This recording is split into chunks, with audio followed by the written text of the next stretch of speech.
तो last lecture में हम ब्रैक्ट और ब्रैक्टियोल की मॉडिफिकेशन को स्टडी कर रहे थे।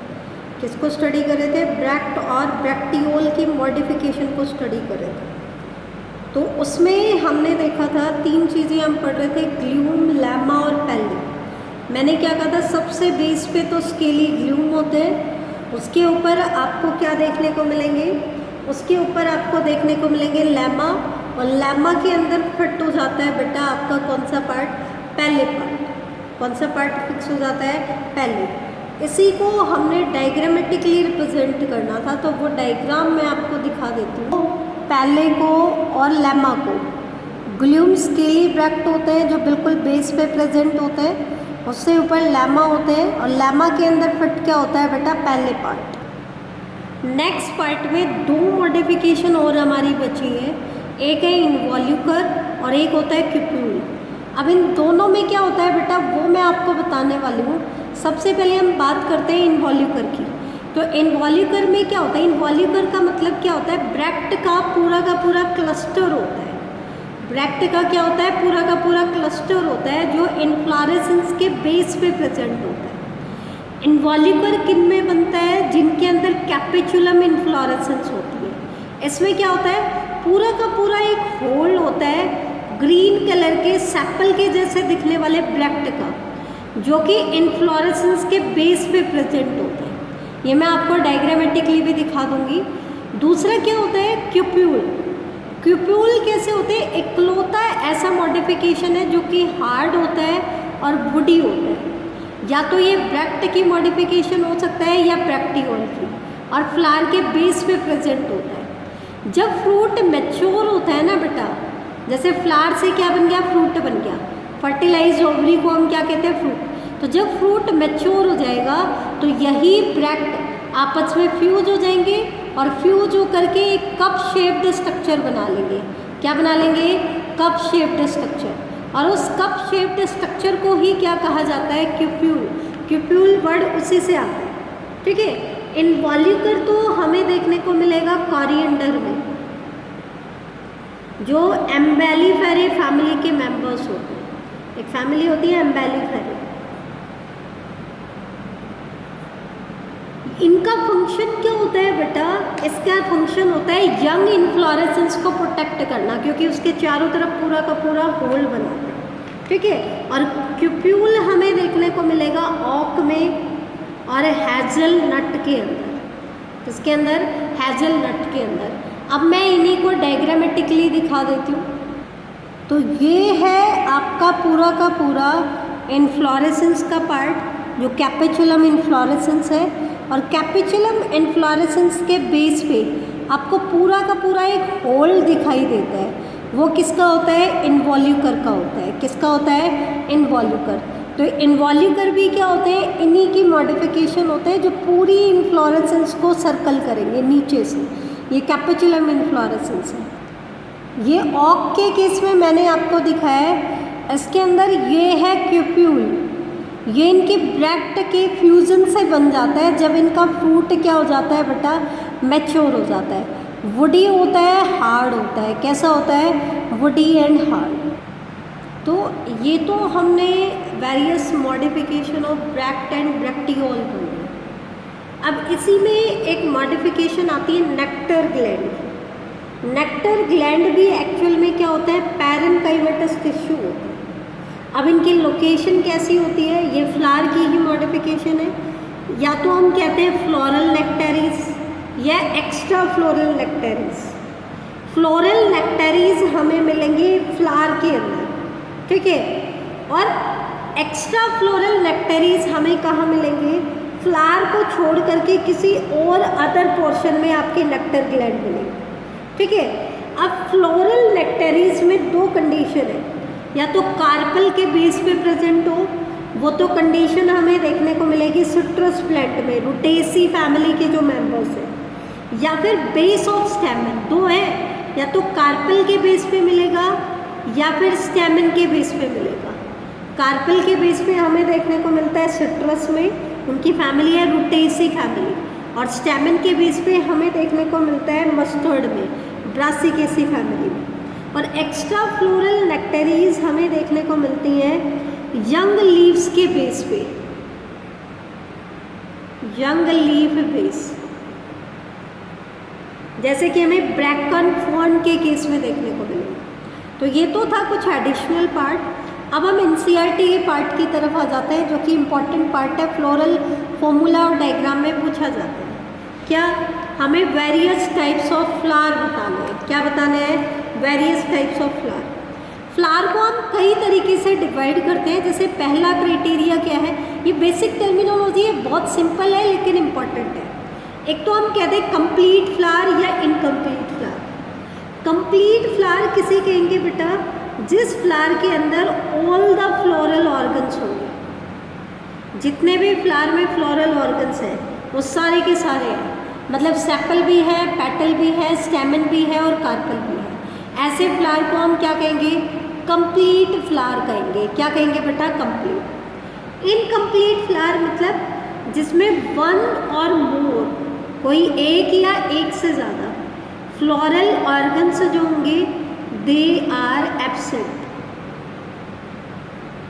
क्या होंगे बेटा? एब्सेंट होंगे। ठीक है, ऐसे फ्लावर को हम कहते हैं इनकम्प्लीट फ्लावर। एक और तरीका होता है, दूसरा तरीका क्या होता है, क्या एक ही फ्लावर में दोनों टाइप के सेक्स ऑर्गन प्रेजेंट होते हैं या नहीं होते। उसके बेसिस पर हम इनको दो कैटेगरी में डिवाइड करेंगे, bisexual flower and unisexual flower. Bisexual flower को ही हर्माफ्रोडाइट फ्लावर भी कहा जाता है, या ऐसे फ्लावर को परफेक्ट फ्लावर भी कहा जाता है। बेटा यहाँ पे बात हो रही है सिर्फ सेक्स ऑर्गन की, हम सेपल और पेटल की बात नहीं कर रहे। कंप्लीट इनकम्प्लीट में हम सभी फ्लोरल ऑर्गन की बात करते हैं, दोनों में डिफरेंस है। ऐसा नहीं है कि कंप्लीट फ्लावर परफेक्ट फ्लावर है। वैसे तो कंप्लीट फ्लावर होगा तो वो कैसा होगा? बाईसेक्सुअल भी होगा, क्योंकि सारे फ्लोरल ऑर्गन है। लेकिन कंप्लीट अलग टर्मिनोलॉजी है, परफेक्ट अलग टर्मिनोलॉजी है। परफेक्ट हम किसे कहते हैं? जिसके अंदर स्टैमेन भी हो और कार्पल भी हो, एक ही फ्लावर में दोनों सेक्स ऑर्गन प्रेजेंट है। ऐसे फ्लावर को हम क्या कहते हैं? बाईसेक्सुअल, कि दोनों सेक्स प्रेजेंट है, या हर्माफ्रोडाइट या परफेक्ट फ्लावर भी कहते हैं। और यूनिसेक्सुअल फ्लावर को हम इम्परफेक्ट भी कहते हैं, जिसमें सिर्फ दोनों सेक्स ऑर्गन, सिर्फ सेक्स ऑर्गन की बात करें, एसेंशियल की, नॉन एसेंशियल की हम बात ही नहीं कर रहे। तो इनके केस में सिर्फ वन सेक्स ऑर्गन प्रेजेंट होगा, या तो स्टेमन या कार्पल। अब इन दोनों में से कौन सा प्रेजेंट है, उसके बेसिस पर हम इनको दो फ्लावर में कैटेगराइज करते हैं। एक तो होता है स्टैमिनेट फ्लावर, एक होता है पिस्टिलेट फ्लावर। स्टैमिनेट फ्लावर, जैसा कि नाम से ही पता चल रहा है, एक ऐसा फ्लावर जिसमें सिर्फ और सिर्फ रिप्रोडक्टिव ऑर्गन में से स्टेमन है। सेपल पेटल को हम डिस्कस नहीं कर रहे, लेकिन सेक्स ऑर्गन में से स्टेमन है। ठीक है, ऐसे फ्लावर को हम क्या कहेंगे? स्टैमिनेट। इसलिए स्टैमिनेट फ्लावर को हम मेल फ्लावर भी कहेंगे, क्योंकि इनके केस में सिर्फ मेल सेक्स ऑर्गन प्रेजेंट है। और पिस्टिलेट फ्लावर को हम क्या कहेंगे? फीमेल फ्लावर भी कहेंगे। ठीक है, स्टैमिनेट फ्लावर को हम रिप्रेजेंट करते हैं फ्लोरल फॉर्मूला में इस तरीके से, और पिस्टिलेट फ्लावर को हम रिप्रेजेंट करेंगे इस तरीके से, प्लस साइन लगा करके। और बाईसेक्सुअल फ्लावर में हम मेल का साइन भी लगाएंगे और फीमेल का साइन भी लगाएंगे। तो ये सिंबॉलिक रिप्रेजेंटेशन होती है फ्लोरल फॉर्मूला के लिए।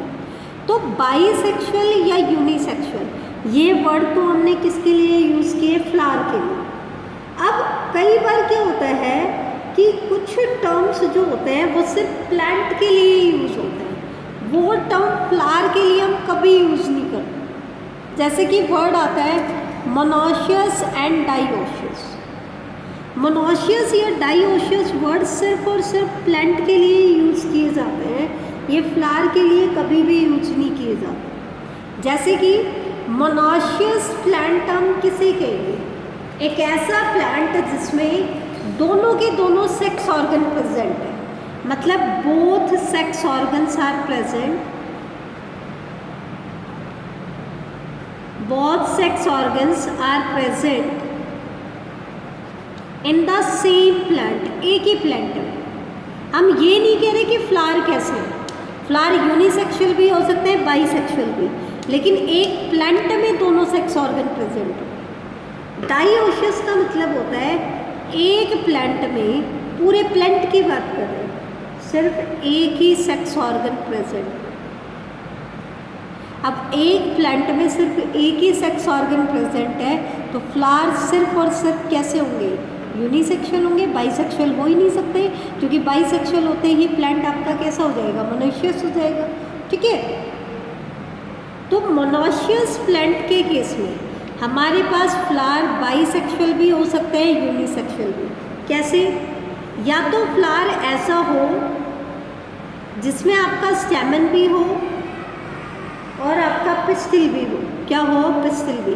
तो ऐसे फ्लावर को हम क्या कहते हैं, बाइसेक्सुअल फ्लावर। या फिर क्या हो बेटा, कुछ फ्लावर मेल फ्लावर हो और कुछ फ्लावर कैसे हो, फीमेल फ्लावर हो। कैसे हो, फीमेल। लेकिन प्लांट में तो दोनों सेक्स ऑर्गन प्रेजेंट है, तो ऐसे फ्लावर को हम क्या कहेंगे, यूनिसेक्सुअल फ्लावर। लेकिन प्लांट कैसे है, मोनोशियस। लेकिन डाइओशियस प्लांट है तो प्लांट में सिर्फ एक ही टाइप के फ्लावर होंगे, तो या तो उसमें मेल सेक्स ऑर्गन होगा तो प्लांट को हम बोलेंगे मेल प्लांट, या फिर सिर्फ फीमेल सेक्स ऑर्गन होगा तो प्लांट को बोलेंगे फीमेल प्लांट। मेल फ्लावर है सारे के सारे तो मेल फ्लावर, मेल प्लांट हो गया। फ्लावर भी स्टैमिनेट होंगे, और फीमेल प्लांट है तो सिर्फ और सिर्फ फीमेल फ्लावर होंगे, मतलब पिस्टिलेटिव फ्लावर। ठीक है, अब बाइसेक्सुअल फ्लावर में तो क्या हो सकता है, सेल्फ पॉलिनेशन भी हो सकता है, क्रॉस पॉलिनेशन भी हो सकता है। ठीक है, और ऑटोगैमी और जिटोनोगैमी दोनों हो सकती हैं। ऑटोगैमी का मतलब क्या है, within the same flower pollination. Geitonogamy मतलब प्लांट एक ही है लेकिन फ्लावर अलग अलग है, एक का पोलन दूसरे के स्टिग्मा पे अटैच हो रहा है, ये होगी जिटोनोगैमी। और डिफरेंट प्लांट के बीच में पॉलिनेशन हो तो हो जाता है क्रॉस पॉलिनेशन। ठीक है, तो इसमें तो तीनों पॉसिबल है। इनके केस में ऑटोगैमी हो नहीं सकती क्योंकि फ्लावर कैसा है, यूनिसेक्सुअल। एक फ्लावर में तो एक ही सेक्स ऑर्गन है, तो with in the same flower pollination कैसे हो सकता है, लेकिन with in the same plant हो सकता है क्योंकि दोनों सेक्स ऑर्गन है। और इनके केस में सिर्फ और सिर्फ ऑटोगैमी हो सकती है ना, सॉरी ऑटोगैमी नहीं हो सकती, ना ही जिटोनोगैमी हो सकती है। इनमें सिर्फ और सिर्फ क्रॉस पॉलिनेशन हो सकता है। क्या हो सकता है, क्रॉस पॉलिनेशन। और लास्ट पॉइंट आपका किसके बेसिस पर, सिमेट्री के बेसिस पर। किसके बेसिस पर, सिमेट्री के बेसिस पर। फ्लावर को सिमेट्री के बेसिस पर दो कैटेगरी में डिवाइड करते हैं, एसिमेट्रिक और सिमेट्रिक। एसिमेट्रिक का मतलब क्या है, फ्लावर को हम कैसे भी डिवाइड कर ले, लेकिन कभी भी उसको हम दो इक्वल हाफ में डिवाइड नहीं कर सकते। फ्लावर को आप चाहे किसी भी एंगल से कट कर लो, कभी भी हम उसको दो इक्वल हाफ में डिवाइड नहीं कर पाते। तो जिन फ्लावर को हम दो इक्वल पार्ट में डिवाइड नहीं कर सकते, ऐसे फ्लावर को कहा जाता है एसिमेट्रिक। और जिनको दो इक्वल हाफ में डिवाइड कर सकते हैं, लेकिन ऐसे कितने प्लेन होंगे उसके बेसिस पर इसके दो टाइप्स हैं। एक तो होता है एक्टिनोमॉर्फिक, ये वर्ड आएंगे बेटा, इम्पॉर्टेंट है। और दूसरा वर्ड होता है ज़ाइगोमॉर्फिक, एनसीईआरटी के टर्म। एक्टिनोमॉर्फिक का मतलब क्या है, जैसे एक फ्लावर है उसमें एक से ज़्यादा प्लेन ऐसे हैं जो उसको दो इक्वल हाफ में डिवाइड कर सकते हैं, मतलब more than one plane, more than one vertical plane ऐसे हैं जो उसको दो इक्वल हाफ में डिवाइड करते हैं। तो ऐसे फ्लावर को हम कहते हैं एक्टिनोमॉर्फिक। एनिमल्स में इसी सिमेट्री को हमने कहा था रेडियल सिमेट्री, लेकिन उनके केस में हम रेडियल वर्ड यूज़ करते हैं, इनके केस में क्या वर्ड यूज़ करते हैं, एक्टिनोमॉर्फिक। ये हमें किस में देखने को मिलेगा, जैसे कि मस्टर्ड और दतूरा के केस में। ऐसे या जो जाइगोमॉर्फिक, जाइगोमॉर्फिक में क्या होता है, सिर्फ एक ही प्लेन ऐसा है जो इनको दो इक्वल हाफ में डिवाइड कर सकता है, बाकी कोई भी नहीं है। तो जैसे एनिमल्स में हमने बाइलेटरल सिमेट्री वर्ड यूज़ किया था, उसी तरीके से यहाँ पे क्या आता है बेटा, जाइगोमॉर्फिक टर्म आता है। ठीक है, तो ये होता है जाइगोमॉर्फिक और ये होता है एक्टिनोमॉर्फिक। तो ये था आज का आपका लेक्चर, इससे आगे हम कल की क्लास में डिस्कस करेंगे।